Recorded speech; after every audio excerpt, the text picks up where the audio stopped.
아이고, 우리 장손. 내 새끼 핏줄이 여기 들어있단 말이지? 시어머니의 목소리가 거실을 쩌렁쩌렁 울렸습니다. 10년을 함께 산 며느리인 저에겐 단 한 번도 보여준 적 없는 꿀이 뚝뚝 떨어지는 눈빛이었습니다. 그 시선 끝에는 내 남편의 팔짱을 낀 낯선 여자의 불룩한 배가 있었습니다. 여보, 미안해. 하지만 나도 장남이잖아. 되는 이어야지. 남편은 제 눈을 피하며 비겁한 변명을 늘어놓았습니다. 기가 막혀서 말이 나오지 않았습니다. 남편의 손을 잡고 있는 저 여자 뱃속의 아이. 그게 정말 당신 아이가 맞다고 생각하는 걸까요? 이바구 시작 전에 구독과 좋아요 부탁드리며 끝까지 함께 해주세요. 시어머니는 그 여자 배에 손바닥을 얹고는 마치 제사상에 올릴 과일을 고르듯 배를 쓰다듬었습니다. 잘 컸다, 잘 컸어. 저 여자는 눈을 내리깔고 있었지만 내려깔린 눈꺼풀 아래로 계산이 비쳤습니다. 겸손한 척, 죄송한 척. 그런 표정들 저도 10년 동안 수도 없이 해봤거든요. 내가 살아남기 위해, 그 집에서 며느리로 버티기 위해. 남편은 여전히 제 얼굴을 제대로 보지 못했습니다. 그 비겁함이 지금 와서 새삼스럽지도 않았습니다. 결혼 초부터 그 사람은 늘 엄마가로 시작했고 늘 어쩔 수 없잖아로 끝냈으니까요. 저는 그 말들 사이를 메우느라 제 마음을 닳게 만들었습니다. 지은아, 시어머니가 제 이름을 불렀습니다. 너도 이제 알지? 하늘이 우리 집안을 살려주셨다. 하늘이요? 하늘이 정말 살아있다면 10년 동안 제가 드린 기도는 어디로 갔을까요? 비 오는 날 병원 대기실에서 절망을 꾹 참으며 접수 번호표를 쥐고 앉아있던 제 손은요. 그 손은 누구도 기억하지 않겠죠. 이제 그만 나가. 더는 볼 필요 없어. 시어머니의 말은 딱 그 한 줄로 끝났습니다. 사람을 내보내는 말이 그렇게 간단해도 되는 건가요? 10년이 그 한 줄로 잘려나갔습니다. 저는 참고 참았던 숨을 한 번 내쉬었습니다. 그리고 이상하게도 눈물이 나지 않았습니다. 울기에는 너무 늦어버린 마음이었을까요?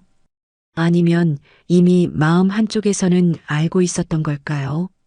이 집에서 저는 언제든 아이 없는 여자라는 이유로 쫓겨날 수 있는 사람이었다는 걸.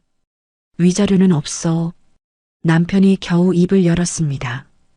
그 말이 얼마나 비열한지 본인은 모를 겁니다. 제가 바란 게 돈이라고 생각하니까요. 제가 바란 건 사람 대접이었습니다. 그리고 최소한 거짓말로 사람을 죽이지는 말라는 것. 시어머니가 쟁반을 들고 나왔습니다.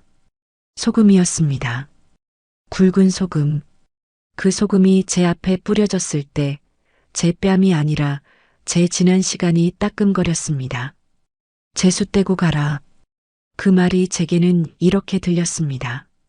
내가 우리 집에 들어온 순간부터 우리는 불행했다. 너는 우리 집안의 흠이다. 이 집에서 저는 밥을 지어도 죄였고 약을 다려도 죄였고 제사상을 차려도 죄였습니다. 아이 하나 없다는 이유로요. 저는 고개를 숙여 소금이 뿌려진 바닥을 바라봤습니다. 소금 알갱이들이 반짝였습니다. 마치 보자 내가 어디까지 참나하고 웃는 것 같았습니다. 그런데요, 저는 그 소금을 밟지 않았습니다. 피하지도 않았습니다. 그냥 천천히 제 신발을 신고 제 캐리어 손잡이를 잡았습니다. 시어머니가 비웃듯 말했습니다. 가방 싸긴 잘 싸네. 갈 데는 있냐? 그 질문이 칼처럼 꽂혔지만 저는 대답하지 않았습니다. 갈 데가 있냐고요? 갈 데는 만들면 됩니다. 그리고 오늘 밤 저는 내가 갈 곳을 만드는 사람이 되기로 했습니다. 현관문이 닫히는 소리가 났습니다. 쾅! 집이 저를 밀어낸 소리였고 동시에 제가 그 집을 끊어낸 소리이기도 했습니다. 밖은 비가 내렸습니다. 하지만 저는 빗속에서 우두커니 서 있지 않았습니다. 비를 맞고 처량하게 서 있는 건 오늘의 제가 아닙니다. 저는 택시를 잡았고 기사님께 목적지를 말했습니다. 호텔로 가주세요. 호텔 로비의 공기는 따뜻하고 건조했습니다. 사람들이 오갔고 카펫은 조용했고 안내 데스크 직원의 목소리는 친절했습니다. 그 친절이 이상하게도 낯설었습니다. 그 집에서는 제가 아무리 예의를 차려도 늘 당연히 해야 할 일이었으니까요. 객실 문을 닫는 순간 세상이 조용해졌습니다. 저는 캐리어를 세워두고 코트를 벗어 걸었습니다. 거울 속 제 얼굴은 차분했습니다. 차분한 얼굴이 가장 무서운 얼굴이라는 걸 저는 이제 압니다. 그리고 저는 제 핸드백을 열었습니다. 남들이 보기엔 그냥 서류 봉투 하나였을 겁니다. 그런데 제 손에 쥐어진 그 봉투는 10년의 침묵이었습니다. 10년의 참음이었습니다. 10년 동안 제 입술이 닫혀 있었던 이유였습니다. 무정자증. 그 단어를 처음 들은 날을 잊을 수가 없습니다. 병원 복도에서 저는 한참을 울었습니다. 그리고 저의 문제로 아이를 가질 수 없다고 남편에게 말했습니다. 남편은 저의 말에 괜찮아. 우리 둘이 있잖아. 라며 위로해 주었고 그 말이 진심이었기 때문에 더 아팠습니다. 그날 이후로 저는 제 삶의 많은 부분을 포기했지만 한 가지는 지켰습니다. 남편의 자존심. 결국 그 비밀은 제 가슴 속에만 남았습니다. 그런데 오늘 그 사람이 제게 뭘 했죠? 내 연녀를 데려왔습니다. 내가 지켜준 자존심으로 나를 찌른 겁니다. 내가 덮어준 치욕으로 내 얼굴에 침을 뱉은 겁니다. 저는 봉투를 조심히 열어 종이를 꺼냈습니다. 종이는 아주 얇은데 제 손목을 꺾을 만큼 무겁게 느껴졌습니다. 이 종이 한 장이 그 집안의 대라는 신기루를 흔들 수 있습니다. 그리고 그 신기루가 무너질 때 누가 울게 될까요? 휴대폰을 들었습니다. 저장된 이름을 보자 이상하게 손끝이 떨렸습니다. 언니, 불임 클리닉 원장, 그리고 내 고향 선배. 통화 연결음이 길게 들릴수록 제 마음은 더 차갑게 가라앉았습니다. 언니가 전화를 받았을 때 저는 숨을 한번 고르고 말했습니다. 언니 나야. 목소리가 생각보다 담담하게 나와서 저도 놀랐습니다. 울먹일 줄 알았거든요. 그런데 울음은 오늘의 제게 어울리지 않았습니다. 언니는 잠깐 침묵했습니다. 그 침묵 속에서 언니도 무슨 일이 벌어졌는지 알아챈 듯 했습니다. 저는 말했습니다. 그 사람 진료 기록 확인하러 찾아오면 이젠 사실대로 말해줘. 혀끝이 마르는 느낌이 들었습니다. 하지만 멈추지 않았습니다. 나 더는 그 인간 자존심 지켜줄 이유가 없어졌어. 말을 내뱉는 순간 속이 시원하진 않았습니다. 대신 아주 깊은 곳에서 문 하나가 닫히는 소리가 났습니다. 제가 그 집안과 함께 살던 마음의 문이요. 그 문이 닫히자 서늘한 바람이 들어왔고 그 바람이 저를 깨웠습니다. 전화를 끊고도 저는 한동안 휴대폰을 쥔 채로 앉아 있었습니다. 호텔 침대는 깨끗했고 이불은 폭신했는데 제 마음은 그 어떤 침대보다 단단했습니다. 저는 곧바로 책상 위에 종이를 펼쳤습니다. 등기봉투를 꺼냈습니다. 펜을 들고 주소를 적는 손이 놀랍도록 안정되어 있었습니다. 수신인의 시어머니의 이름을 쓸 때 저는 딱 한 번 망설였습니다.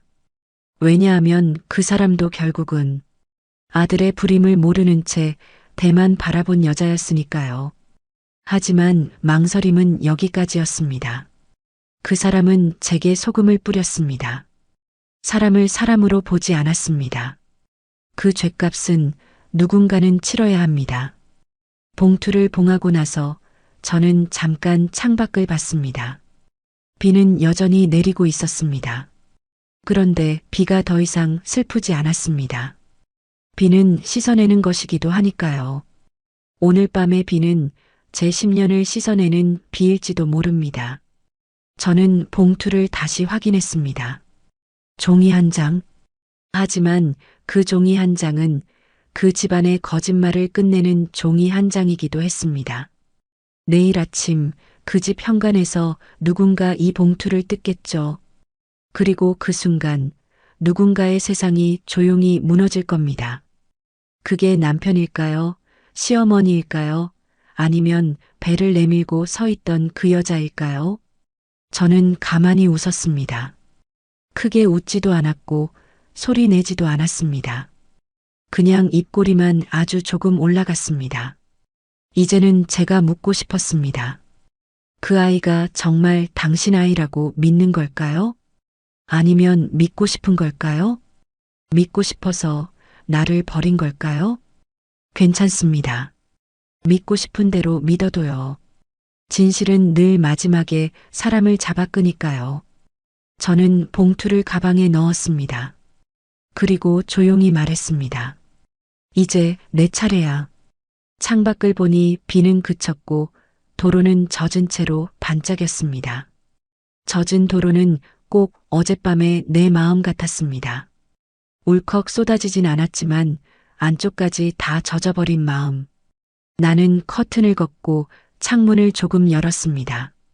차가운 공기가 들어오자 정신이 맑아졌습니다. 그래, 오늘은 흐느끼는 날이 아니라 정리하는 날이었습니다. 내가 잃은 것과 내가 지킬 것을.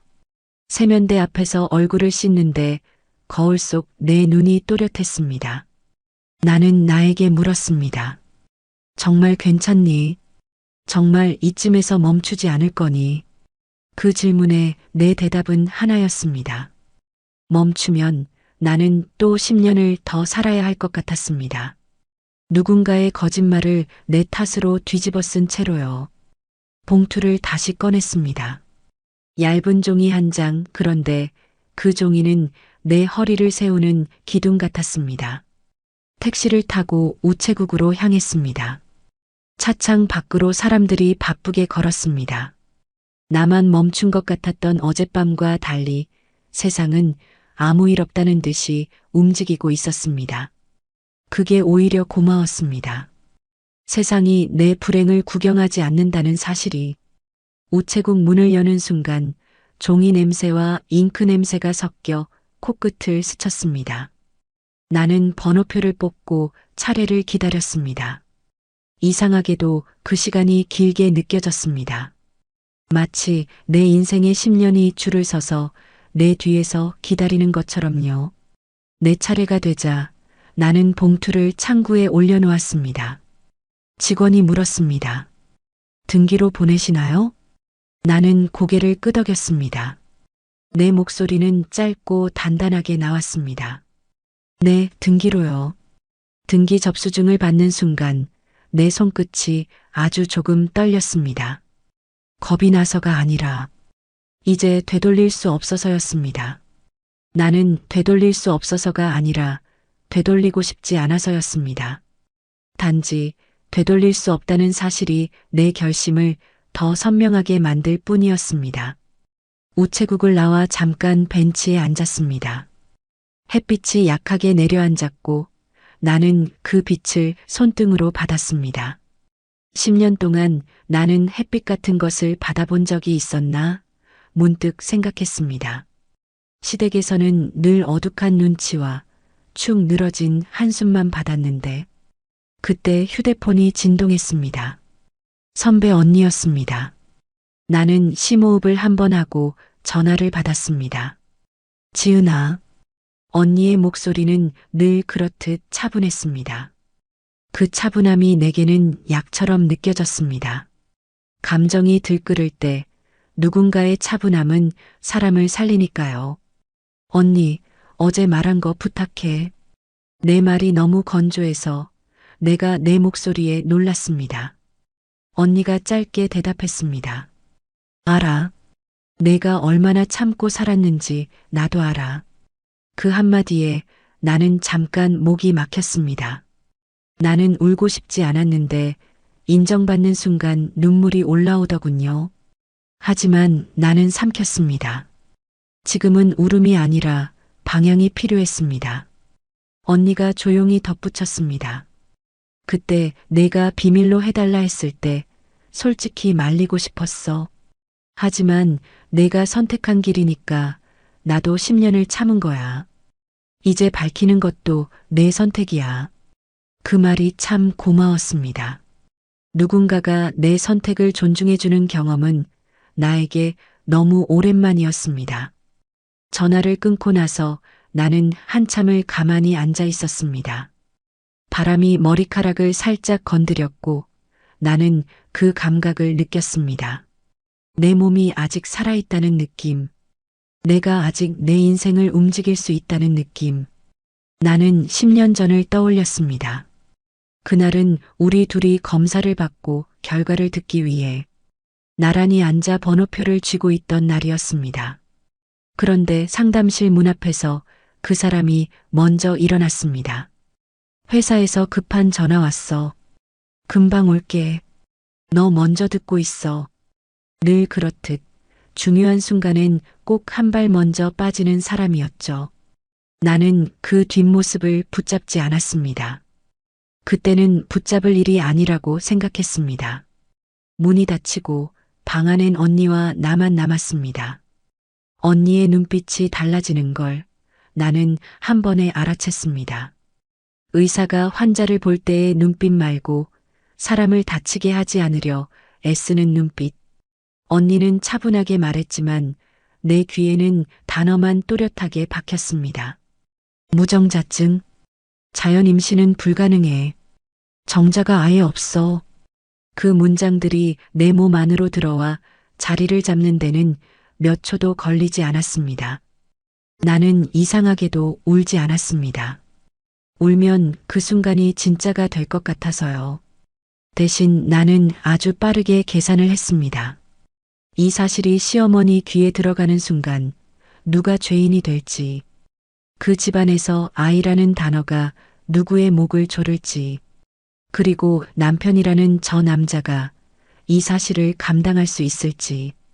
그래서 내가 먼저 부탁했습니다. 언니, 제발 그 사람한테는 말하지 말아줘.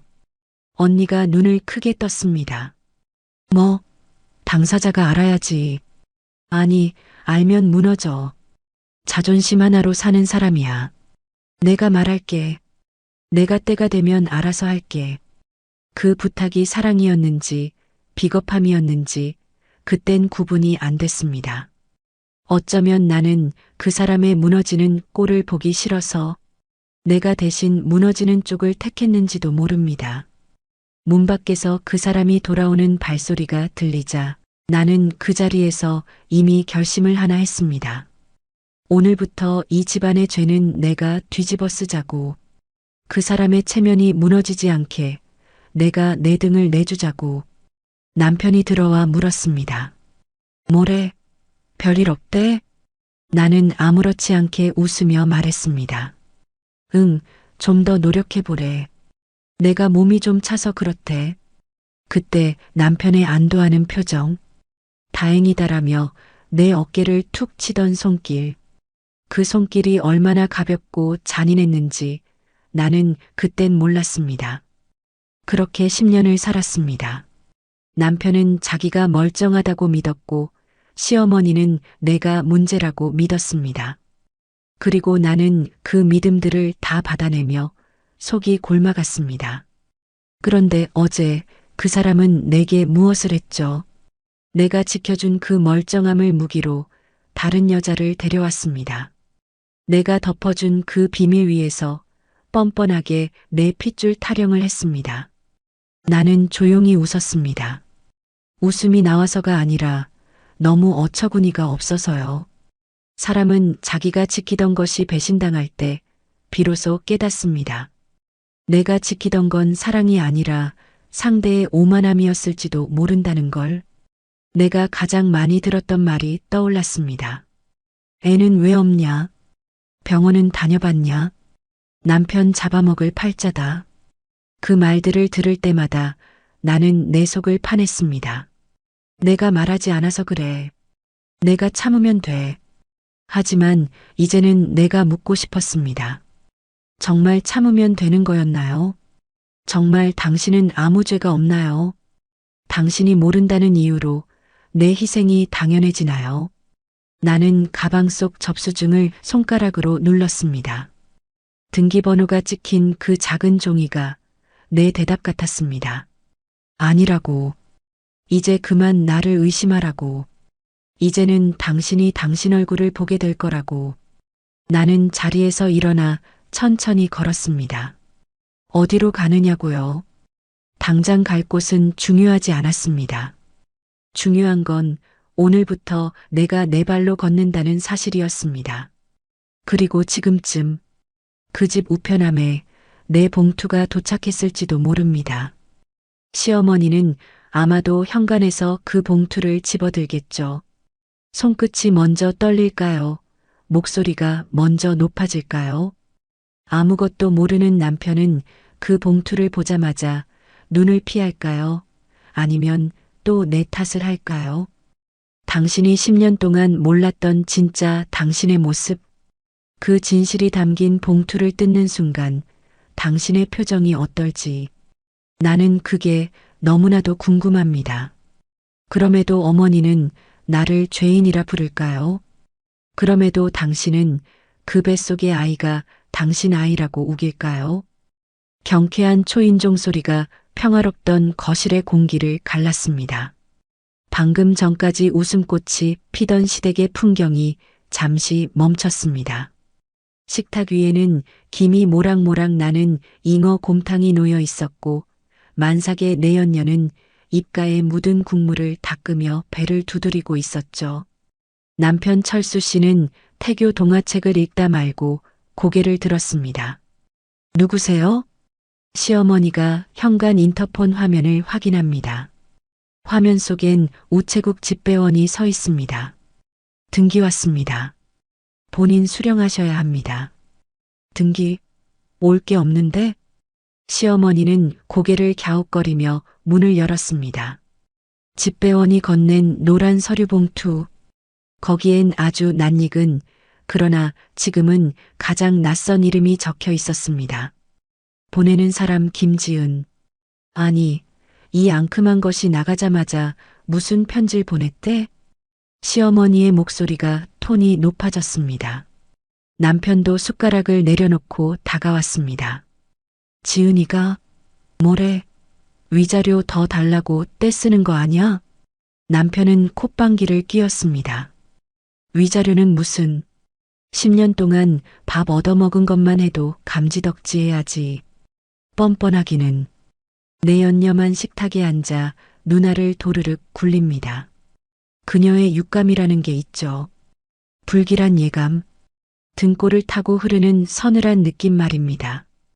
쫓겨나면서 지은 씨가 남겼던 그 차가운 눈빛, 그 눈빛이 이 봉투 안에 들어있는 것만 같아 내연녀는 숟가락을 쥔 손에 힘을 주었습니다. 시어머니는 거실 한복판에 서서 봉투를 찢었습니다. 직, 종이 찢어지는 소리가 유난히 크게 들렸습니다. 봉투 안에서 나온 건 편지지가 아니었습니다. 빳빳한 A사 용지 한 장. 상단에는 병원 로고가 박혀 있고 하단에는 병원장 직인이 붉게 찍혀 있습니다.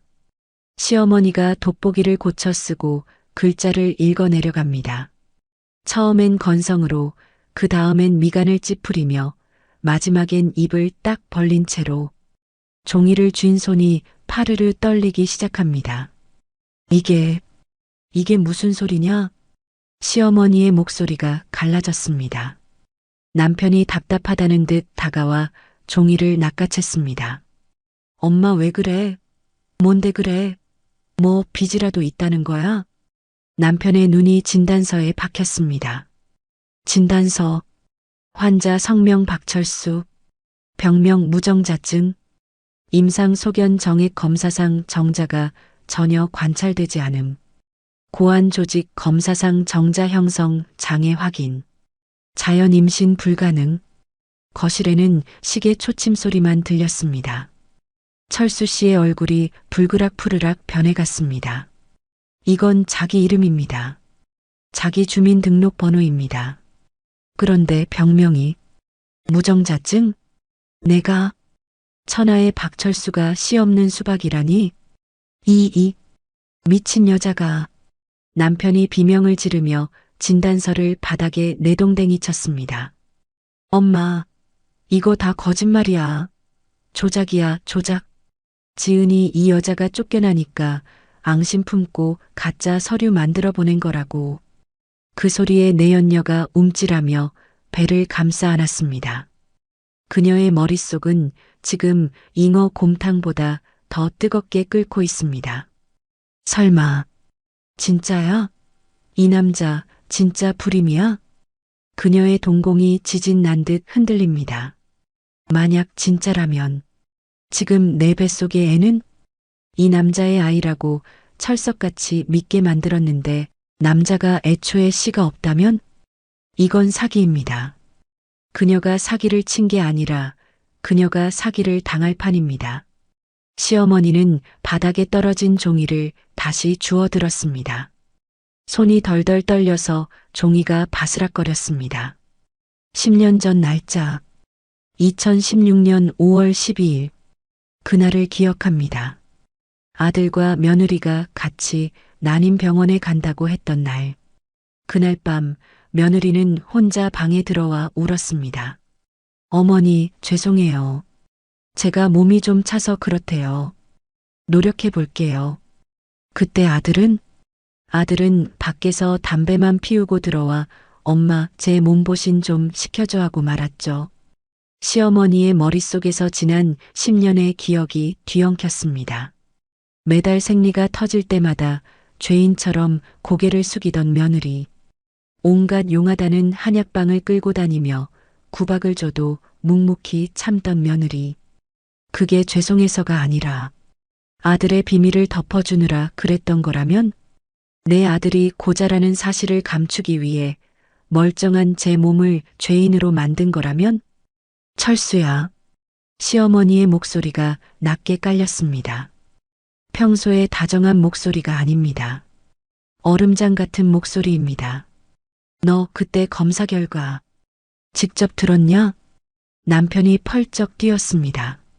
아, 들었지. 아니, 그때 회사에서 급한 전화가 와서 내가 먼저 나가고 지은이가 들었나? 그래. 지은이가 나한테 당신은 멀쩡해 그랬어. 분명히 그랬다고. 근데 이제 와서 딴소리 하는 거야. 저게 미쳐가지고. 남편은 억울해서 미칠 지경입니다. 자기는 정말 몰랐습니다. 아니, 믿었습니다. 자기는 건강한 대한민국 남자라고. 술 좀 마시고 담배 좀 피워도 내 씨앗은 튼튼하다고. 그런데 그 믿음이 종이 한 장에 부정당하고 있습니다. 여보, 자기 알지? 내 새끼 맞잖아. 저 여자가 질투나서 우리 이간질하는 거야. 내가 밤에 얼마나 잘하는데 이게 말이 돼? 남편은 내연녀에게 매달렸습니다. 불똥은 내연녀에게 튀었습니다. 내연녀는 지금 인생 최대의 연기력이 필요한 순간입니다. 여기서 조금이라도 흔들리는 모습을 보이면 끝장입니다. 그녀는 눈물을 글썽이며 바르르 떨었습니다. 당연하죠, 철수 씨. 어떻게 그런 끔찍한 거짓말을. 어머님, 언니가 너무해요. 아무리 쫓겨났어도 그렇지. 어떻게 남편을 고자로 만들어요? 우리 튼튼이가 놀라서 발차기 하잖아요. 흑흑. 내연녀의 가련한 눈물 연기에 남편은 힘을 얻었습니다. 봐, 우리 마누라. 아니, 우리 자기도 아니라잖아. 엄마, 이거 당장 찢어버려. 명예훼손으로 고소할 거야. 변호사 불러. 당장 지은이 그년 잡아넣을 거야. 남편은 씩씩거리며 진단서를 찢으려 했습니다. 하지만 시어머니가 그 손을 낚아챘습니다. 나라. 시어머니의 눈은 이제 진단서가 아니라 내연녀의 불룩한 배를 향하고 있었습니다. 의심. 한번 싹트기 시작한 의심은 독버섯처럼 순식간에 자라납니다. 시어머니는 평생을 눈치로 살아온 여자입니다. 며느리의 10년 희생이 거짓말일 리 없다는 직감이 아들의 허세 가득한 변명보다 더 무겁게 다가옵니다. 만약 이종이가 진짜라면 지금 저 여자가 품고 있는 건 내 핏줄인 장손이 아니라 어디서 굴러먹다 들어온 뻐꾸기 알이라는 소리입니다. 남의 씨를 품은 여자에게 잉어 곰탕을 먹이고 다리를 주물러주고 조강지처를 내쫓고 소금까지 뿌렸다? 이건 대가 끊기는 문제가 아니라 뼈대 있는 집안이 호구 잡히는 문제입니다. 동네방네 망신살이 뻗칠 일입니다. 시어머니가 벌떡 일어났습니다. 그 눈빛엔 더 이상 자애로운 시어머니는 없었습니다. 오로지 핏줄에 목숨 건 깐깐하고 독한 시어머니만 남았습니다. 옷 입어라. 어디 가게? 남편이 멍청하게 물었습니다. 병원 가자. 시어머니가 진단서를 구겨쥐며 소리쳤습니다. 이 종이가 가짜인지 진짜인지 내 눈으로 확인해야겠다. 지금 당장 그 병원 가서 검사 다시 해. 내 놈이 씨가 있는지 없는지 의사놈 멱살을 잡아서라도 확인해야겠으니까. 거실에 천둥이 쳤습니다. 남편은 가면 될 거 아냐. 가서 내가 증명하면 되잖아. 하며 씩씩거렸고 내 연녀의 얼굴은 사색이 되었습니다. 내 연녀가 배를 부여잡고 신음했습니다. 아야. 배가.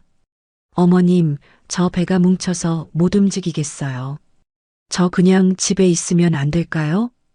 평소 같으면 아이고, 우리 며느리 누워라. 구급차 불러라. 했을 시어머니가 이번엔 차갑게 쏘아붙였습니다. 넌 집에 있어. 문 잠그고 꼼짝 말고 있어. 내 아들놈 씨가 확인되면 그때 내 뱃속의 것도 다시 보자. 만약 이종이가 진짜면 시어머니는 말을 잇지 못했습니다. 아니, 잇지 않았습니다. 그 뒷말은 상상만으로도 끔찍했으니까요. 진짜라면 저 여자는 죽은 목숨입니다. 아니, 그 전에 아들놈 다리 몽둥이를 먼저 분질러야 할 판입니다. 현관문이 쾅 닫혔습니다. 남편과 시어머니가 사라진 거실. 덩그러니 남겨진 내연녀는 식은 땀을 흘리며 주저앉았습니다. 식탁 위의 잉어 곰탕은 식어서 기름이 둥둥 떠 있었고 그녀의 속은 타들어갔습니다. 그녀는 떨리는 손으로 휴대폰을 꺼냈습니다. 그리고 어딘가에 급하게 문자를 보냈습니다. 오빠, 큰일 났어. 들킬 것 같아. 이 남자, 불임이래. 자, 이제 판도라의 상자는 열렸습니다. 택시를 잡으러 뛰쳐나간 모자. 시어머니는 진단서를 쥔 손에 땀이 흥건했고 남편은 아니라니까. 그럴 리 없어. 하며 계속 중얼거렸습니다. 그리고 그들을 기다리고 있는 건 10년 전 그 병원의 의사 선생님이자 지은 씨의 선배입니다. 그녀는 이미 차트를 열어놓고 기다리고 있을 겁니다. 이 멍청하고 오만한 모자가 제 발로 찾아오기만을. 과연 철수 씨는 그 병원 진료실 문을 열고도 계속해서 나는 남자다라고 외칠 수 있을까요? 진료실 문 뒤에는 그가 감당할 수 없는 진실이 웅크리고 앉아 그를 기다리고 있습니다. 병원 자동문이 열리고 시어머니와 남편이 로비로 들이닥쳤습니다. 마치 싸움하러 온 사람들처럼 살기가 등등했습니다. 시어머니는 구겨진 진단서를 쥔 손을 부들부들 떨고 있었고 남편 철수 씨는 얼굴이 붉게 달아올라 씩씩거리며 걷고 있었죠. 어디야? 그 돌팔이 의사 어딨어? 철수 씨의 고함 소리에 대기하고 있던 환자들의 시선이 일제히 쏠렸습니다. 난임 클리닉. 아이를 간절히 원해서 온 부부들이 조용히 기도하는 이곳에 아들을 앞세운 노모의 등장은 그 자체로 불협화음이었습니다. 접수 데스크의 간호사가 그들을 알아봤습니다. 10년 동안 지은 씨가 눈물을 훔치며 드나들던 곳. 간호사들은 이미 알고 있었습니다. 오늘 아침 지은 씨가 원장님께 전화를 걸었다는 사실을요. 박철수 환자분 오셨네요. 간호사의 목소리는 사무적이었지만 눈빛은 싸늘했습니다. 원장님 기다리고 계십니다. 진료실로 들어가세요. 기다려? 작당 모의를 하고 기다렸겠지. 철수 씨는 콧방귀를 뀌며 진료실 문을 거칠게 열어젖혔습니다. 쾅! 문이 벽에 부딪히며 요란한 소리를 냈습니다. 진료실 안. 지은 씨의 고향 선배이자 이 병원 원장인 김선영 의사가 모니터를 보고 있었습니다. 그녀는 놀란 기색 하나 없이 천천히 의자를 돌려 두 사람을 마주했습니다. 그 차분함이 오히려 철수 씨를 더 미치게 만들었습니다. 당신이지? 내 마누라 꼬드겨서 이딴 가짜 진단서 만든 게. 철수 씨가 구겨진 종이를 책상 위에 집어던졌습니다. 내가 고자라고? 웃기지 마. 나 멀쩡해. 감히 누구한테 불임 딱지를 붙여? 남편의 천박한 항변에 김 원장은 눈썹 하나 까딱하지 않았습니다. 시어머니는 입술을 깨물었습니다. 긴 말 필요 없다. 다시 검사해라. 내 눈으로 직접 봐야겠다. 내 아들이 정말 씨가 없는지 아니면 너희들이 내 며느리 편든다고 사기치는 건지. 김 원장은 한숨을 짧게 내쉬고는 마우스를 클릭했습니다. 재검사? 원하시면 해드리죠. 정액 채취실로 가세요. 하지만 그 전에 10년 전 기록부터 보시죠. 대형 모니터에 차트가 떴습니다. 2016년 5월 12일. 환자명 박철수. 현미경 영상이 화면을 가득 채웠습니다. 아무것도 없었습니다. 헤엄치는 올챙이 모양의 정자가 바글거려야 할 화면이 텅 빈 우주처럼 까맣고 고요했습니다. 보세요. 김 원장의 손가락이 화면을 가리켰습니다. 정자가 단 한 마리도 없습니다. 활동성이 떨어지는 게 아니라 아예 생산이 안 되는 무정자증입니다. 고환 조직 검사에서도 생식세포가 발견되지 않았습니다. 이건 선천적인 겁니다. 10년 전에도 그랬고 지금도 그렇고 앞으로도 그럴 겁니다. 의학적으로 박철수 씨는 자연 임신이 0%입니다. 철수 씨의 동공이 지진 난 듯 흔들렸습니다. 거짓말. 이거 내 거 아니야. 다른 놈 거랑 바뀐 거야. 그는 화면을 부정하며 뒷걸음질 쳤습니다. 남자의 자존심. 평생 장남으로 대우받으며 살아온 그의 세계가 무너지는 소리가 들렸습니다. 시어머니가 비틀거렸습니다. 그럴 리가. 우리 철수가 얼마나 건강한데. 그럼 10년 전에는 왜 말을 안 했어? 그때는 왜 노력하면 된다고 했어? 김 원장의 눈매가 날카로워졌습니다. 오늘의 하이라이트. 지은 씨가 10년을 참아온 이유를 터뜨릴 시간입니다. 제가 안 한 게 아닙니다. 지은이가 막았습니다. 그날 남편분은 회사 핑계로 자리를 잠시 비웠습니다. 혼자 남은 지은이가 이 결과를 듣고 저한테 빌었습니다. 김 원장의 목소리가 진료실을 울렸습니다. 제발 남편한테는 비밀로 해달라고. 자기 남편 자존심 하나로 사는 사람이라 이거 알면 죽는다고. 시어머니가 알면 남편 기죽어서 어떻게 사냐고. 차라리 자기가 아이 못 낳는 죄인 될 테니 제발 덮어달라고요. 시어머니의 입이 떡 벌어졌습니다. 철수 씨는 넋이 나간 사람처럼 의자에 주저앉았습니다. 10년 전 기억이 주마등처럼 스쳐 지나갑니다. 당신은 건강해. 내가 문제야. 내가 더 노력할게. 지은이의 그 말들. 그때마다 안도하며 그래. 내가 문제라니까 하고 큰 소리쳤던 자신의 모습. 시어머니는 가슴을 쥐어뜯었습니다. 아이고. 그 10년 동안 자신이 며느리에게 했던 짓들이 떠올랐습니다. 밥값도 못하는 년, 때 끊어먹을 년, 온갖 보약을 지어다 먹이며 왜 소식이 없냐고 닥달할 때마다 며느리는 묵묵히 그 쓴 약을 삼켰습니다. 남편의 허물을 덮어주기 위해 시어머니의 독서를 온몸으로 받아낸 겁니다. 김 원장은 쐐기를 박았습니다. 지은이 스트레스로 조기 폐경 올 뻔했습니다. 그런데 두 분 지은이 쫓아내셨다면서요? 소금까지 뿌리면서 김 원장의 입가에 비릿한 조소가 걸렸습니다. 자, 이제 의학적 소견은 끝났습니다. 박철수 씨는 아이를 못 만듭니다. 그럼 이제 두 분이 답을 하셔야겠네요. 진료실의 공기가 얼어붙었습니다. 모든 진실이 밝혀진 지금 남은 의문은 단 하나. 지금 댁에 계신 그 만삭의 임산부, 그 뱃속의 아이는 도대체 누구의 씨앗입니까? 쾅! 시어머니의 머릿속에서 폭탄이 터졌습니다. 무정자증 아들. 그런데 임신한 내연녀. 내 핏줄이라며 애지중지했던 그 배. 잉어 곰탕을 먹이고 다리를 주물러주며 장손이라 불렀던 그 아이. 으악! 철수 씨가 머리를 감싸쥐고 비명을 질렀습니다. 쪽팔림과 배신감, 그리고 자신의 남성성이 부정당한 현실 앞에서 그는 미친 사람처럼 발버둥 쳤습니다. 아니야. 그럴 리가 없어. 혜정이가 나한테 그랬단 말이야. 나밖에 없다고.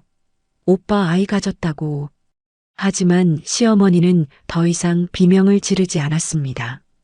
대신 눈빛이 변했습니다. 초점을 잃었던 멍한 눈동자가 순식간에 살기를 띤 독사의 눈으로 변했습니다.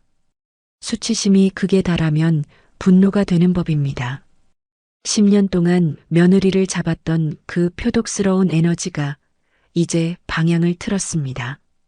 시어머니는 진료실 책상을 짚고 힘겹게 일어났습니다. 그리고 바들바들 떨던 손을 꽉 쥐었습니다. 일어나라. 철수 씨가 훌쩍거리며 엄마를 쳐다봤습니다. 엄마, 나 어떡해. 나 진짜 고자야? 짝! 시어머니의 손바닥이 다 큰 아들의 등짝을 후려갈겼습니다. 병신 같은 놈, 쪽팔린 줄이나 알아라. 지 마누라가 지 허물 덮어주는 줄도 모르고 어디서 근본도 없는 년을 끌어들여. 시어머니의 목소리는 낮고 차가웠습니다. 마치 지옥에서 기어 올라온 악기의 목소리 같았습니다. 가자. 어디? 집으로. 시어머니가 진료실 문을 향해 걸어갔습니다. 그 뒷모습에서 시커먼 연기가 피어오르는 것 같았습니다. 가서 확인해야지. 내 곰탕 처먹고 배 두드리고 있는 그년. 누구 씨를 배에 넣고 내 아들을 호구 만들었는지 그 백가죽을 벗겨서라도 확인해야겠다. 김 원장은 차갑게 그들의 뒷모습을 바라봤습니다. 진료비는 수납하고 가세요. 의료보험 안 됩니다. 병원 복도를 걸어나가는 시어머니의 발걸음 소리가 쿵, 쿵, 쿵 울렸습니다. 그건 단순한 발걸음이 아니었습니다. 집안에 숨어있는 뻐꾸기를 잡으러 가는 사냥꾼의 발걸음이었습니다. 지금 그 시각, 집에 혼자 남은 내연녀는 무엇을 하고 있을까요? 아마 불길한 예감에 짐을 싸고 있거나 도망칠 궁리를 하고 있겠죠. 하지만 늦었습니다. 독이 바짝 오른 시어머니와 자존심이 짓밟혀 눈이 뒤집힌 남편이 택시를 탔으니까요. 택시기사가 백미러로 힐끔거릴 만큼 두 사람의 표정은 사람이 아니었습니다. 아저씨, 밟으세요. 시어머니가 으르렁거렸습니다. 도둑년 잡으러 가야 하니까. 폭풍이 몰아치기 직전의 고요함. 그 시각 시댁의 거실은 기묘하게 조용했습니다. 식탁 위에는 식어버린 잉어 곰탕이 기름막을 띄운 채 굳어가고 있었고 안방에서는 부스럭거리는 소리만 들려왔습니다. 내연녀 혜정 씨. 그녀는 지금 바빴습니다. 방금 전 남편 철수 씨에게 보냈던 문자, 오빠, 큰일 났어에 답장이 없었거든요. 보통 때라면 무슨 일이야, 당장 갈게. 하며 호들갑을 떨었을 위인이 전화를 해도 받지 않고 문자도 씹습니다. 그녀의 동물적인 감각이 경보를 울렸습니다. 들켰다. 그녀는 배가 뭉친다는 핑계로 누워있는 척하다가 시어머니가 나가자마자 벌떡 일어났습니다. 그리고 시어머니의 장롱 문을 열었죠. 시어머니가 아끼던 순금 쌍가락지와 패물들. 그녀는 그것들을 닥치는 대로 자신의 명품 가방에 쓸어 담았습니다. A씨, 이 멍청한 놈이 불임일 줄은 몰랐네. 그녀가 중얼거렸습니다. 그녀의 뱃속에 있는 아이, 당연히 철수 씨의 아이가 아닙니다. 술김에 하룻밤 실수로 생긴 아빠 얼굴도 가물가물한 아이였죠. 호구 하나 잡아서 팔자 고치려 했는데 하필 잡은 호구가 씨 없는 수박이라니. 그녀는 혀를 차며 현금 다발까지 챙겼습니다. 그때였습니다. 도어락 버튼 누르는 소리가 들렸습니다. 평소보다 훨씬 거칠고 빠른 템포였습니다. 문이 열리는 소리. 하지만 다녀왔습니다 하는 인사는 없었습니다. 혜정 씨는 가방을 등 뒤로 숨기고 재빨리 침대 위로 몸을 날렸습니다. 그리고 세상에서 제일 아픈 표정을 지으며 배를 감싸쥐었죠. 배야. 어머님 오셨어요? 현관 중문이 열렸습니다. 시어머니와 남편이 들어왔습니다. 두 사람의 몰골은 말이 아니었습니다. 머리카락은 헝클어졌고 눈은 충혈되어 있었으며 숨소리는 거칠었습니다. 마치 지옥불 구덩이에서 방금 기어나온 악기들 같았습니다. 어머, 철수 씨. 얼굴이 왜 그래? 무슨 일 있어? 혜정 씨가 가련하게 물었습니다. 그녀의 연기력은 아카데미 여우주연상 감이었습니다. 하지만 관객들이 더 이상 속지 않는다는 게 문제였죠. 철수 씨는 대답 대신 성큼성큼 다가왔습니다. 그리고 침대에 누워있는 혜정 씨의 팔목을 낚아채 일으켜 세웠습니다. 아! 철수 씨의 목소리가 떨렸습니다. 분노인지 슬픔인지 쪽팔림인지 모를 감정이 뒤섞인 목소리. 이 뱃속에 있는 거 누구 아이야? 혜정 씨는 눈을 동그랗게 떴습니다. 무슨 소리야? 오빠 아이잖아. 왜 그래 무섭게? 내 거라고? 내가 씨가 없는데? 내가 무정자증이라는데? 의사가 내 고안에는 정자 새끼 한 마리도 없다는데. 근데 내 뱃속에 있는 게 어떻게 내 아이야? 철수 씨가 고함을 지르며 혜정 씨를 밀쳤습니다. 그녀는 비명을 지르며 바닥으로 넘어졌습니다. 야, 우리 아기. 어머님, 철수 씨가 미쳤나 봐요. 말려주세요. 그녀는 시어머니를 향해 기어갔습니다. 마지막 보루. 손주라면 껌뻑 죽는 시어머니 바짓가랑이라도 잡을 셈이었습니다. 어머님, 저 병원 진단서 가짜예요. 지은 언니가 의사 매수해서. 자, 거실이 울릴 정도로 큰 파열음이 났습니다. 혜정 씨의 고개가 획 돌아갔습니다. 시어머니였습니다. 평소 우리 며느리 손이 고와서 물 묻히면 안 된다며 손등을 쓰다듬던 그 손으로 내 연녀의 뺨을 잇는 힘껏 후려갈긴 겁니다. 입 닥치지 못해. 시어머니의 눈에서 불꽃이 튀었습니다. 내가 10년을 속았다. 10년을. 내 며느리 지은이를 죄인 취급하면서 너 같은 걸 상전으로 모셨어. 근데 뭐, 내 아들 씨가 아니라고? 감히 근본도 없는 게 어디서 굴러먹던 씨앗을 품고 들어와서 내 집안을 능욕해? 시어머니는 더 이상 참지 않았습니다. 그녀는 혜정 씨의 머리채를 휘어잡았습니다. 아, 이거 나요. 이 미친 할망구가. 혜정 씨도 본색을 드러냈습니다. 머리채가 잡히자마자 어머님에서 할망구로 호칭이 바뀌었죠. 뭐, 할망구. 그래, 나 미쳤다. 너 오늘 제삿날인 줄 알아라. 시어머니는 혜정 씨를 질질 끌고 거실로 나왔습니다. 거실 바닥에는 아까 먹다 남은 과일 껍질이며 태교 동화책이 널려 있었습니다. 그 평화롭던 풍경 위로 두 여자의 육탄전이 벌어졌습니다. 이 사기꾼년, 내 곰탕 뱉어내. 아, 놓으라고. 내 아들이 고자인 걸 어쩌라고. 나도 피해자야. 멀쩡한 놈인 줄 알고 붙었더니 씨 없는 놈인 줄 누가 알았냐고. 혜정 씨의 입에서 나온 그 말. 씨 없는 놈. 그 말이 철수 씨의 귀에 꽂혔습니다. 철수 씨의 이성이 끊어지는 소리가 들렸습니다. 뚝. 으아. 철수 씨는 괴성을 지르며 식탁을 엎어버렸습니다. 와장창. 그릇들이 깨지고 솥단지에 들어있던 잉어 곰탕이 거실 바닥으로 쏟아졌습니다. 누런 국물이 사방으로 튀었습니다. 시어머니의 얼굴에도, 내연녀의 명품 원피스에도, 철수 씨의 바지에도 비린내가 진동했습니다. 그 곰탕이 어떤 곰탕입니까? 지은 씨가 10년 동안 한 번도 못 얻어먹은 오로지 장손을 위해 시어머니가 새벽부터 고아낸 정성의 결정체.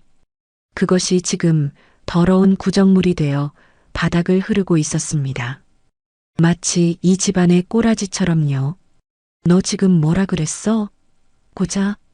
철수 씨가 깨진 그릇 조각을 밟으며 다가왔습니다. 눈이 뒤집힌 남자를 본 혜정 씨는 공포를 느꼈습니다. 머리채 잡힌 건 둘째 치고 맞아 죽을 수도 있겠다 싶었죠. 그녀는 시어머니의 팔을 물어뜯었습니다. 아! 시어머니가 비명을 지르며 손을 놓은 사이 혜정 씨는 짐 가방을 챙겨 들었습니다. 하지만 가방이 열려있던 탓에 훔친 폐물들이 바닥으로 쏟아졌습니다. 짤랑짤랑. 다이아몬드 목걸이, 순금 쌍가락지, 현금 다발. 그것들을 본 시어머니가 뒷목을 잡았습니다. 저 도둑년. 내 폐물까지. 지은이가 시집 올 때 해온 걸 내년이 훔쳐? 혜정 씨는 바닥에 떨어진 돈다발 몇 개만 급하게 주워들고 현관으로 뛰었습니다. 신발도 제대로 못 신고 맨발로 뛰쳐나갔습니다. 나가면서 그녀는 마지막으로 뒤를 돌아보며 침을 뱉었습니다. 더러워서 못 해먹겠네. 야, 박철수. 너 평생 그렇게 살아라. 주제 파악도 못하고 내 새끼 타령하다가 늙어 죽으라고. 네 마누라가 불쌍하다. 너 같은 병신 데리고 10년을 살아줬으니. 쾅! 현관문이 닫혔습니다. 내연녀는 사라졌습니다. 하지만 그녀가 남기고 간 독설은 곰탕 냄새보다 더 지독하게 거실에 남았습니다. 고요해진 집안. 거실은 폭격을 맞은 듯 했습니다. 깨진 그릇, 쏟아진 국물, 흩어진 폐물들, 그리고 찢겨진 태교 동화책. 그 난장판 한가운데 시어머니와 아들이 주저앉아 있었습니다. 시어머니는 헝클어진 머리를 한 채 바닥에 떨어진 며느리의 예물시계를 집어들었습니다. 유리가 깨져 있었습니다. 10년 전 지은이가 어머니 이거 예쁘게 차세요 하며 수줍게 건넸던 시계. 그때는 뭐 이런 걸 다 하며 웃었는데 오늘은 그 시계가 깨진 채 곰탕 국물에 젖어 있습니다. 철수야. 시어머니가 갈라진 목소리로 불렀습니다. 철수 씨는 대답이 없었습니다. 그저 무릎을 꿇고 앉아 자신의 빈 사타구니 쪽을 멍하니 내려다볼 뿐이었습니다. 남성성을 부정당하고 사기당하고 조롱당한 남자의 등은 쪼그라들 대로 쪼그라들어 있었습니다. 우리가 무슨 짓을 한 거냐? 시어머니의 입에서 탄식이 흘러나왔습니다. 10년 동안 묵묵히 밥상을 차리던 며느리. 자기가 아이를 못 낳는 게 아닌데도 남편 기죽을까봐 죄송해요 하며 고개를 숙이던 며느리. 소금을 맞으면서도 어머니 건강하세요라는 눈빛을 남기고 떠난 며느리. 그 진짜 보석을 내치고 똥물을 뒤집어 쓴 꼴이 되었습니다. 지은이, 지은이 어디 갔냐? 시어머니가 허공에 대고 물었습니다. 하지만 대답해 줄 사람은 아무도 없었습니다. 이 집에는 이제 며느리의 온기가 단 한 줌도 남아있지 않았으니까요. 그때 거실 바닥에 굴러다니던 찢어진 등기 봉투가 눈에 들어왔습니다. 보내는 사람 김지은. 그 이름 석자가 이제는 저승사자의 명부처럼 보였습니다. 시어머니는 바닥을 치며 통곡하기 시작했습니다. 아이고, 내가 미쳤지. 내가 눈이 멀었지. 장손이 뭐라고. 핏줄이 뭐라고. 멀쩡한 며느리를 내쫓고 사기꾼년한테 절을 했어. 아이고. 그녀의 통곡 소리가 곰탕 비린내 나는 거실을 가득 채웠습니다. 하지만 그건 슬픔의 눈물이 아니었습니다. 자신의 어리석음에 대한 분노, 그리고 닥쳐올 미래에 대한 공포의 눈물이었습니다. 이제 며느리가 알게 될 테니까요. 자신들이 얼마나 비참하게 무너졌는지를, 그리고 며느리는 절대 돌아오지 않을 거라는 걸 시어머니는 본능적으로 알 수 있었습니다.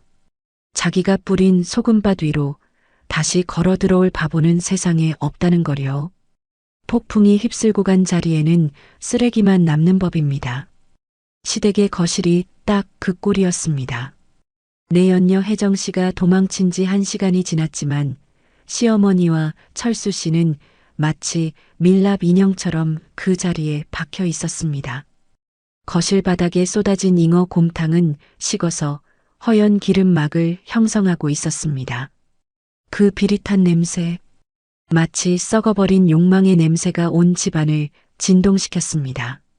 평소 같으면 어디서 비린내냐 하며 며느리를 닥달했을 시어머니였지만 지금은 그 냄새를 맡을 기력조차 없어 보였습니다. 철수 씨가 먼저 입을 열었습니다. 엄마. 그의 목소리는 다 죽어가는 노인 같았습니다. 나 진짜 끝난 거야? 내 인생 이제 어떡해? 그는 바닥에 떨어진 찢어진 태교 동화책 조각을 만지작거렸습니다. 아빠가 들려주는 이야기라는 제목이 지금은 그를 비웃는 낙서처럼 보였습니다. 씨 없는 남자, 사기당한 호구, 조강지쳐 내쫓은 천하의 멍청이. 그 모든 수식어가 철수 씨의 어깨를 짓눌렀습니다. 시어머니는 대답 대신 비틀거리며 일어났습니다. 발밑에서 깨진 그릇 조각이 버석거렸습니다. 그 소리가 마치 제 가슴이 부서지는 소리 같았습니다. 치워야지. 사람이 살려면 치워야지. 시어머니는 중얼거리며 걸레를 찾으러 부엌으로 향했습니다. 하지만 부엌에 들어선 순간 시어머니는 또 한 번 무너졌습니다. 싱크대 위에 가지런히 놓인 고무장갑, 손가락 끝이 닳고 닳아 하얗게 변해버린 며느리 지은이의 고무장갑이었습니다. 아이고. 시어머니는 그 장갑을 붙들고 주저앉았습니다. 10년입니다. 강산도 변한다는 그 10년 동안 이 부엌의 주인은 시어머니가 아니라 며느리였습니다. 명절이면 전 부치느라 허리 한 번 못 펴고 제사 때면 새벽부터 일어나 탕국을 끓이던 그 뒷모습. 어머니, 간 좀 봐주세요. 하며 수줍게 웃던 그 얼굴. 시어머니는 냉장고 문을 열었습니다. 혹시나 며느리가 해둔 반찬이라도 있을까봐. 냉장고 안에는 며느리가 쫓겨나기 전날 밤 꾹꾹 눌러 담아둔 밑반찬 통들이 탑처럼 쌓여 있었습니다. 장조림, 멸치볶음, 시어머니가 좋아하는 오징어 젓갈. 뚜껑마다 붙어있는 견출지에는 어머니 드실 것이라는 글씨가 또박또박 적혀 있었습니다. 지은아, 이 미련한 년아. 시어머니는 반찬통을 끌어안고 통곡했습니다. 왜 이렇게 바보같이 착해 빠져서 사람 속을 뒤집어놔. 그녀는 이제야 알았습니다. 자신이 버린 것은 아이 못 낳는 며느리가 아니라 이 세상에서 유일하게 자신을 어머니라고 진심으로 불러주던 가족이었다는 것을 내연녀 혜정이가 어머님하며 콧소리를 낼 때 느꼈던 그 가식적인 달콤함이 사실은 독이 든 사탕이었다는 것을 거실에서 철수 씨가 비명을 질렀습니다. 엄마, 내 통장, 내 도장? 안방에서 뛰쳐나온 철수 씨의 손이 덜덜 떨렸습니다. 그년이 혜정이가 다 가져갔어. 현금이랑 비상금이랑 다 털어갔다고. 시어머니는 헛웃음을 지었습니다. 다 털어가라고 해라. 내 놈씨도 없는데 돈이 무슨 소용이냐? 엄마, 왜? 틀린 말 했냐? 우리가 눈이 멀어서 굴러들어온 복을 차버리고 도둑년한테 안방을 내줬잖아. 시어머니는 걸레를 집어던지고 수화기를 들었습니다. 손가락이 제멋대로 떨려 번호를 누르기도 힘들었습니다. 지은이 번호. 단축 번호 1번은 늘 아들이었고 2번은 며느리였습니다. 아들이 전화를 안 받으면 야, 철수 뭐하냐? 하고 닥달하기 위해 저장해 둔 번호였죠. 하지만 오늘은 그 번호가 동아줄처럼 보였습니다. 뚜뚜뚜. 신호음이 길게 이어졌습니다. 받아라. 제발 받아라. 지은아, 애미다. 내가 잘못했다. 시어머니는 허공에 대고 빌었습니다. 제발 한 번만 목소리를 들려달라고. 그 차분하고 낮은 목소리로 네, 어머니 한 번만 해주면 당장이라도 무릎 꿇고 빌 수 있을 것 같았습니다. 하지만 전화는 연결되지 않았습니다.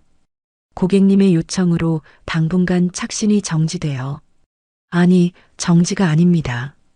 차단입니다. 소금 뿌려 내쫓은 시댁의 번호를 며느리가 남겨둘 리가 없죠. 으흐흑. 시어머니는 수화기를 놓고 바닥을 쳤습니다. 바닥에 말라붙은 곰탕 국물이 끈적하게 손에 묻어났습니다. 그 끈적임이 마치 자신이 저지른 죄악처럼 느껴져 시어머니는 소스라치게 놀라 손을 닦아냈습니다. 하지만 아무리 닦아도 며느리의 빈자리는 닦이지 않았습니다. 그 시각 저는 어디에 있었을까요? 도심이 내려다 보이는 호텔 15층 창가. 저는 하얀 샤워 가운을 걸치고 소파 깊숙이 몸을 묻고 있었습니다. 제 앞에는 잉어 곰탕 대신 따뜻한 허브차 한 잔과 샌드위치가 놓여 있었습니다. 아주 소박한 저녁 식사였습니다. 하지만 이 식탁에는 시어머니의 잔소리도 남편의 쩝쩝거리는 소리도 없었습니다. 물 떠와라, 국이 짜다 하며 제 숟가락질을 멈추게 하던 타박도 없었습니다. 오로지 찻잔에서 피어오르는 김과 잔잔한 클래식 음악만이 공간을 채우고 있었습니다. 샌드위치를 한 입 베어 물었습니다. 맛있었습니다. 눈물 젖은 빵이 아니라 해방의 맛이 나는 빵이었습니다. 지난 10년 시댁 식구들 밥 차려주느라 서서 밥을 먹거나 남은 찬밥을 물에 말아먹던 기억이 스쳐갔습니다. 늘 남이 남긴 것, 식은 것, 모양 없는 것만 제 차지였는데 오늘 이 샌드위치는 온전히 저만을 위해 만들어진 따뜻하고 예쁜 모양이었습니다. 휴대폰 화면이 반짝거렸습니다. 부재중 전화 시어머니 12통, 부재중 전화 남편 5통, 메시지 여보, 내가 잘못했어. 제발 전화 좀 받아줘. 엄마가 쓰러지셨어. 뻔한 레퍼토리. 엄마가 쓰러지셨어. 10년 동안 저 말에 얼마나 많이 속았었나요? 철수 씨가 술 먹고 늦게 들어올 때도 시댁 행사에 부려먹을 때도 그들은 늘 어머니의 건강을 인질로 잡았습니다. 내가 속 썩여서 엄마 혈압 올랐잖아. 그 말 한마디면 저는 죄인이 되어 약을 다리고 죽을 쑤어야 했습니다. 하지만 이번엔 다를 겁니다. 진짜로 쓰러지셨을지도 모르죠.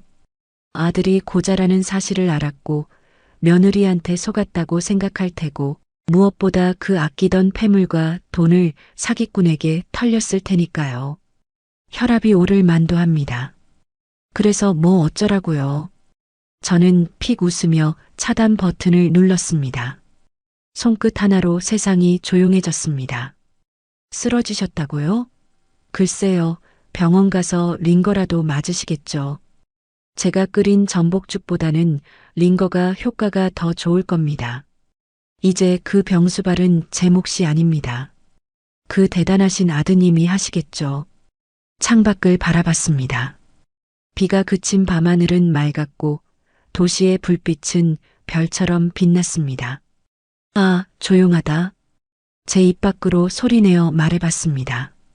제 목소리가 이렇게 맑았다는 걸 저는 처음 알았습니다. 늘 죄송합니다. 네, 알겠습니다. 잘못했습니다 하며 기어들어가던 목소리가 아니었습니다. 유리에 비친 제 얼굴을 봤습니다. 화장기 없는 맨 얼굴. 그런데 10년 전 결혼사진 속 신부보다 지금의 제가 더 생기 있어 보였습니다. 그때는 사랑받는 아내가 되려고 억지로 웃었지만 지금은 나 자신으로 살기 위해 편안하게 웃고 있으니까요. 문득 저 멀리 어둠 속에 잠겨 있을 그 집이 떠올랐습니다. 불 꺼진 거실에 덩그러니 앉아 있을 두 사람. 남편은 무릎을 감싸 쥐고 울먹이고 있을까요? 지은이, 진짜 안 올까? 나 용서 안 해줄까? 아직도 상황 파악이 덜 된 철수 씨의 찌질한 목소리가 들리는 듯합니다. 자기가 불쌍한 척하면 제가 마음 약해져서 돌아올 거라고 착각하고 있겠죠. 그게 철수 씨의 한계입니다.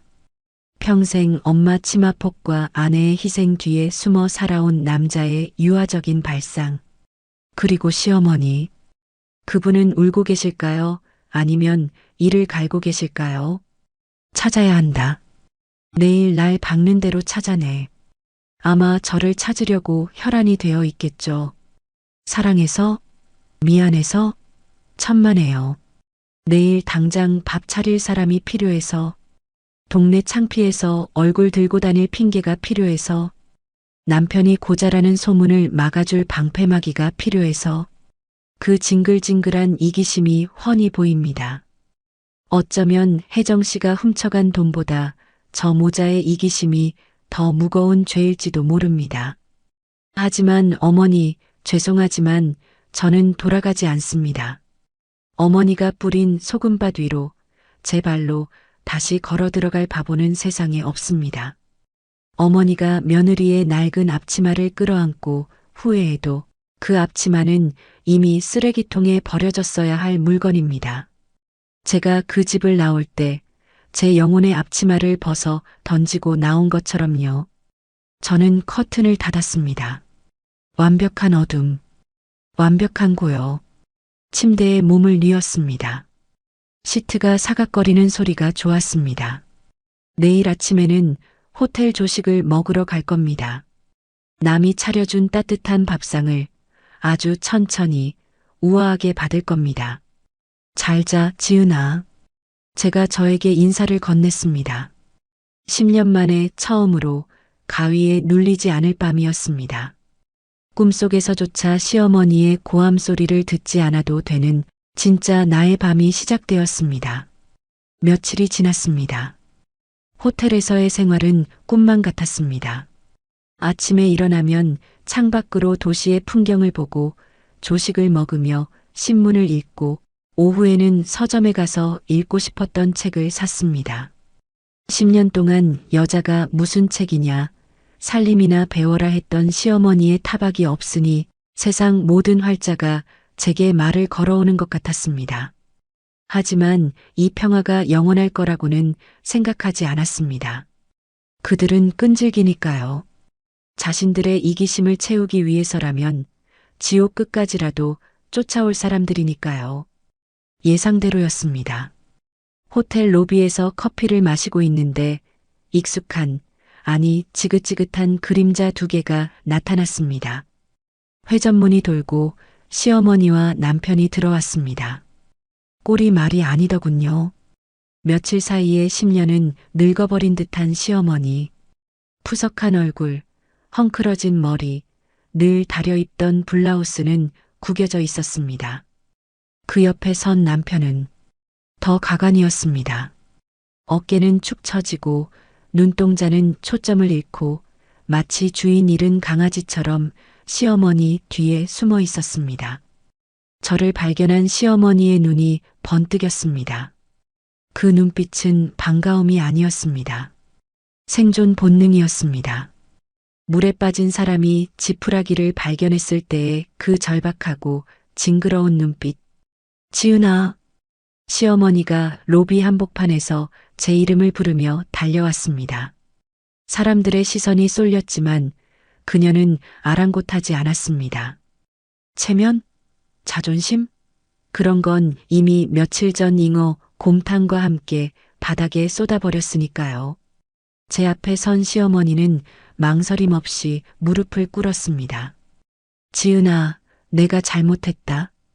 애미가 죽을 죄를 지었다. 바닥에 엎드려 제 다리를 붙잡는 그 손. 며칠 전 제게 소금을 뿌리던 그 손이었습니다. 차가운 소름이 돋았습니다. 일어나세요. 사람들 봅니다. 제 목소리는 건조했습니다.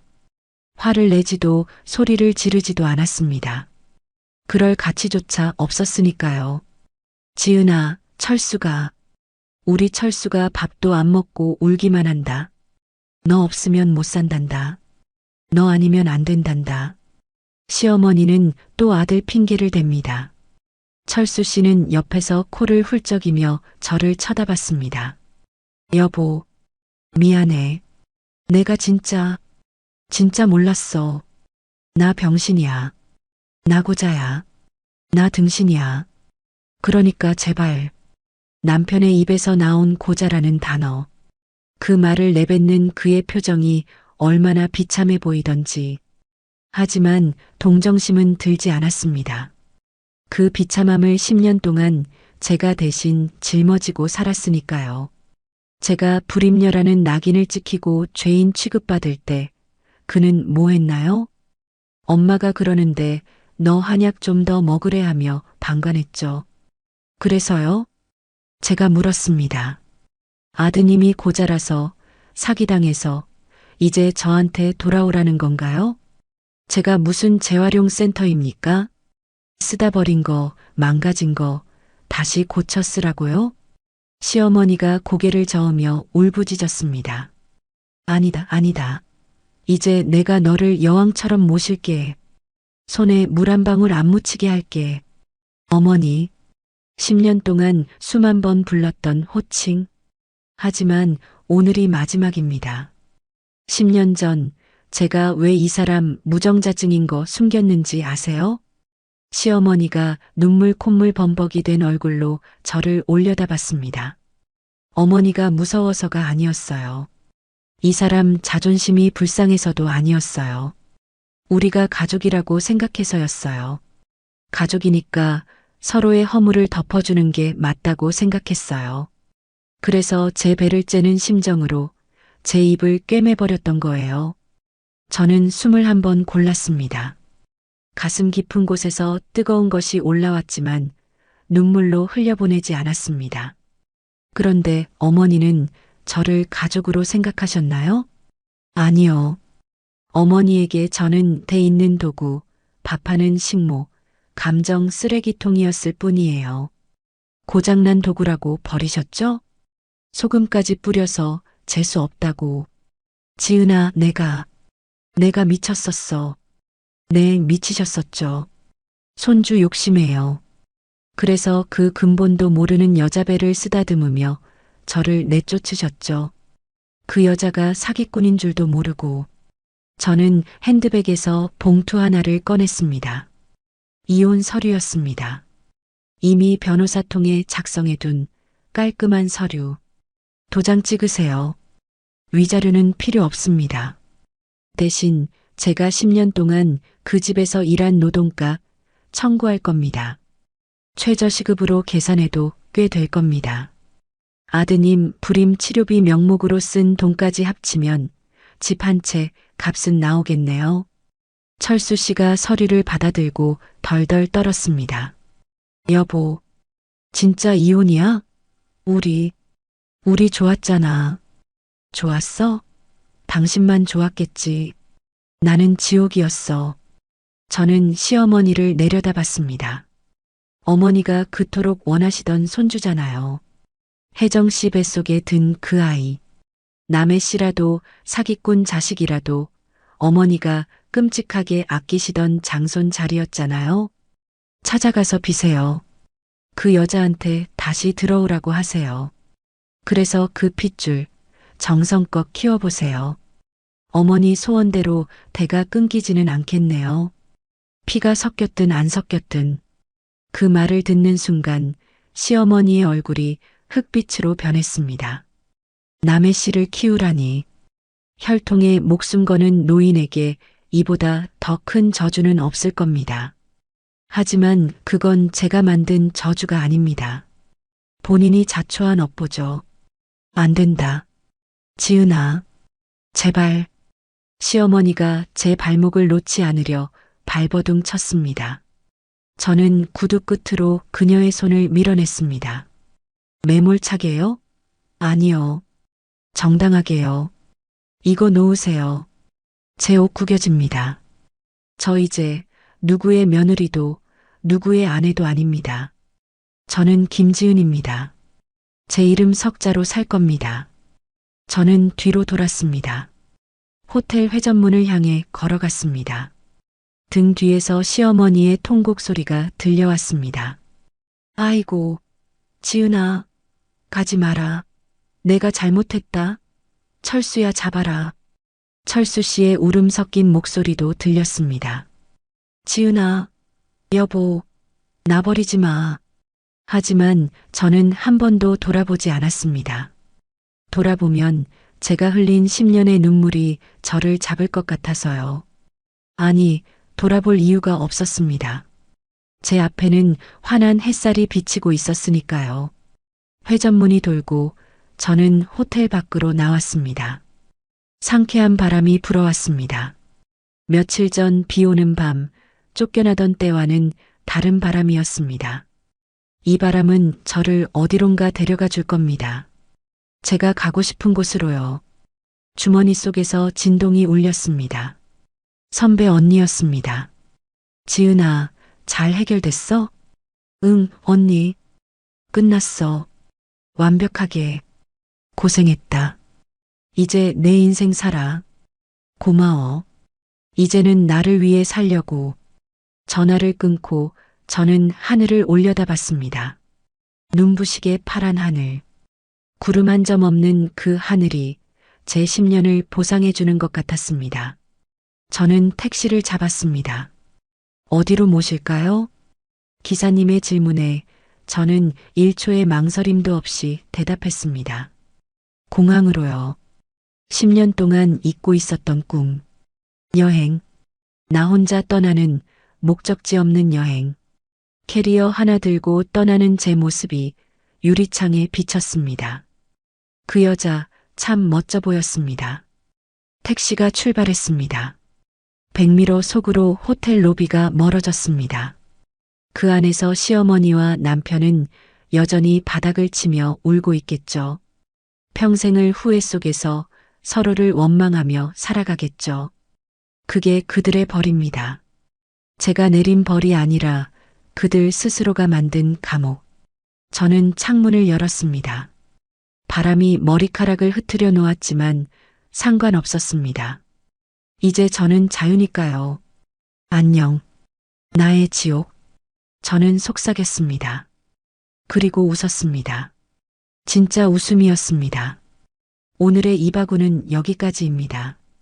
끝까지 함께 해주셔서 감사드리며 구독과 좋아요 눌러주시면 놀라운 인생 사연들을 누구보다 먼저 무료로 만나보실 수 있습니다.